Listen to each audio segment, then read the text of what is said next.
নমস্কার, জ্যোতির্ময় দেবশ্রী। আবারও সেই আলোচনার মধ্যে চলে এলাম ট্রানজিট নিয়ে। একটা ভাইটাল, অনেকেই কুম্ভ রাশির অনেক ভোগান্তি হচ্ছে। কুম্ভ রাশির 7.5 চলছে বলে অনেকেই প্রবলেমে আছে। সেই 7.5 দ্বিতীয় চরণের শেষ বছর আপনাদের প্রাপ্তি কি আছে, কি প্রাপ্তি পেতে চলেছেন, বা কতটুকু সময় খারাপ আসতে চলেছে, সেটা তো একটা শোনার প্রয়োজন। তার জন্য তো আপনাদেরকে রেডি রাখতে হবে, প্রস্তুত থাকতে হবে। সেই জন্য আজকে প্রোগ্রামটা করা। এই যে 7.5 প্রথম চরণ শুরু হয়েছে 2020 সালের 24শে জানুয়ারি থেকে, আর এই বছর তো চলেইছে। তারপরে আবার দ্বিতীয় চরণ শুরু হয়েছে 2022 সালের এপ্রিল মাস থেকে। এই যে 2022 সালের এপ্রিল মাস থেকে 7.5 শুরু হয়েছে, 7.5 মানেই কি সবসময় নেগেটিভ রেজাল্ট দেয়? কিছু সময় নেগেটিভ দেয়, কিছু সময় পজিটিভ দেয়। অনেক সময় নক্ষত্রের উপর ডিপেন্ড করে, কখন কোন নক্ষত্রে যাচ্ছে সেই নক্ষত্রের উপর ডিপেন্ড করে যে 7.5 আপনাকে কি রেজাল্ট দেবে। এবং আপনার শনি নিজস্ব পার্সোনাল চার্টে আপনার শনি কিরকম অবস্থায় আছে, গোচর কাল কেমন অবস্থায় আছে, এবং আপনার তার সঙ্গে দশা অন্তর্দশা কেমন চলছে, পুরোটা মিলেই কিন্তু আপনার 7.5 রেজাল্ট দেবে। এবং 7.5 রেজাল্ট শুধু এইটুকু প্রাপ্তি হয় এটা আমি তো কখনোই বলবো না। প্রাপ্তির জন্য সবসময় বলবো 7.5-তে যাদের 7.5 চলছে তাদেরকে প্রচুর কঠোর পরিশ্রম করতে হবে, সৎ পথে চলতে হবে, মানুষকে প্রচুর হেল্প করতে হবে। হ্যাঁ, এমন মানুষকে হেল্প করতে হবে যারা হেল্পিং এর যোগ্য রাখে, অর্থাৎ যারা হেল্পিং যাদের করলে তারা সত্যি উপকার হয়, এইগুলো যদি করেন। এবং ঈশ্বরের প্রতি অবশ্যই ভক্তি, নিষ্ঠা, এগুলো তো থাকতেই হবে। এইগুলো সমন্বয়ে কিন্তু আমাদের 7.5 প্রভাবটার উপর নির্ভর করে। এবং এই যে শনি দেবতা, আমরা যে কর্মফল করছি, আমাদের যে কর্মফল সেটাই কিন্তু সাধারণত আমরা শনির দশাতে পাই, এবং এই 7.5-তে আমরা এই কর্মফলটা পেয়ে থাকি।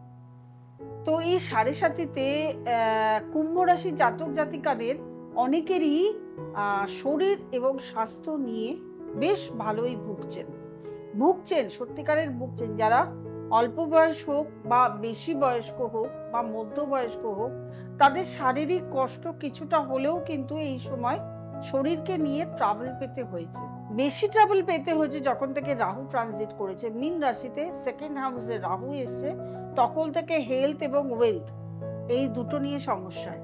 শনি আপনার 3য় ঘরে দৃষ্টি দিচ্ছে, শনি আপনার 10ম ঘরে, 7ম ঘরে দৃষ্টি দিচ্ছে। তা সত্ত্বেও দেখা যাচ্ছে আপনার অর্থনৈতিক জায়গায় স্টেবিলিটি হচ্ছে না।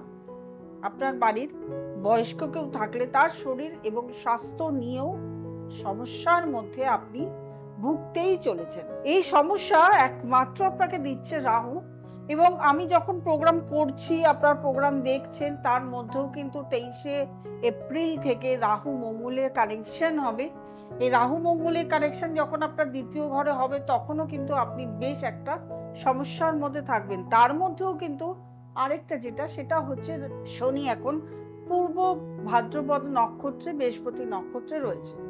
বৃহস্পতি নক্ষত্রে থাকাকালীন আপনার একটা সমস্যা যেটা কম হবে, সেটা হচ্ছে বাড়ির বয়স্কদের নিয়ে, মা বা বাবা বা আপনার ব্লাড কানেকশনের কোনো বয়স্ক ব্যক্তি যদি থেকে থাকে, তাদের যে শারীরিক সমস্যা হচ্ছিল সেই সমস্যা থেকে একটু হলেও আপনি মুক্তি পেয়েছেন। কিন্তু আবারও আগামী জুন মাস থেকে শনি বকরি হতে চলেছে। বকরি নিয়ে আমি আলাদা প্রোগ্রাম অবশ্যই করব, কিন্তু তার মধ্যে একটু ঢুকিয়ে দিচ্ছি আমি। এবং অক্টোবর মাস অবধি, 4 অক্টোবর অবধি এই শনি বকরি থাকবে। বকরি থাকা মানে কিন্তু পিছিয়ে যাওয়া, অর্থাৎ গ্রহটা আবার পিছন দিকে চলে যাচ্ছে। যখনই পিছিয়ে যাবে, যতদিন অবধি পূর্ব ভাদ্রপদ নক্ষত্রে আপনি শনিকে পাচ্ছেন, বৃহস্পতি নক্ষত্রে পাচ্ছেন, ততক্ষণ অবধি আপনার আয়ের জায়গা, আপনার ব্যবসার জায়গা, আপনার শারীরিক জায়গা, আপনি এবং আপনার দাম্পত্য জীবন, আপনার বাড়ির বয়স্ক লোক, যেই হোক না কেন, তাদেরকে নিয়ে যে সমস্যায় পড়েছিলেন এতদিন, সেই সমস্যা থেকে কিছুটা হলেও আপনি মুক্তি পাবেন। কিন্তু সেই পিছনে যেতে যেতে কিন্তু সেই শনি চলে যাবে আবার রাহু নক্ষত্রে। নক্ষত্রে। যখন আবার সেই রাহুর নক্ষত্রে চলে যাবে, 24 নম্বর নক্ষত্র শতবিশা নক্ষত্রে যখনই আবার চলে যাবে, তখনই কিন্তু আপনারা যে সমস্যাগুলো থেকে উদ্ধার হয়েছিলেন সেই সমস্যায় কিন্তু আবার পড়বেন। যতদিন সেই নক্ষত্রে থাকবে, শতবিশা নক্ষত্রে থাকবে, ততদিন কিন্তু আপনারা সেই প্রবলেমের মধ্যে আবার সেই প্রবলেমগুলো ফেস করা শুরু করবেন। কিছুদিন অল্প দিন থাকবে, সেই যখন বকরি প্রোগ্রাম হবে তখন অবশ্যই আপনারা সেই বকরি প্রোগ্রামে দিনক্ষণ সমস্ত কিছু পেয়ে যাবেন। কিন্তু আমি যেহেতু দ্বিতীয় চরণ নিয়ে এখন প্রোগ্রাম করছি, দ্বিতীয় চরণটাই আমি আপনাদের কাছে তুলে ধরছি। তো এই যে বকরির পিরিয়ডটা, সেই বকরির পিরিয়ডে বলেই দিলাম শতবিশা নক্ষত্রে যতদিন থাকবে ততদিন আপনারা দ্বিতীয় চরণে বেশ খানিকটা সমস্যার সম্মুখীন হবে।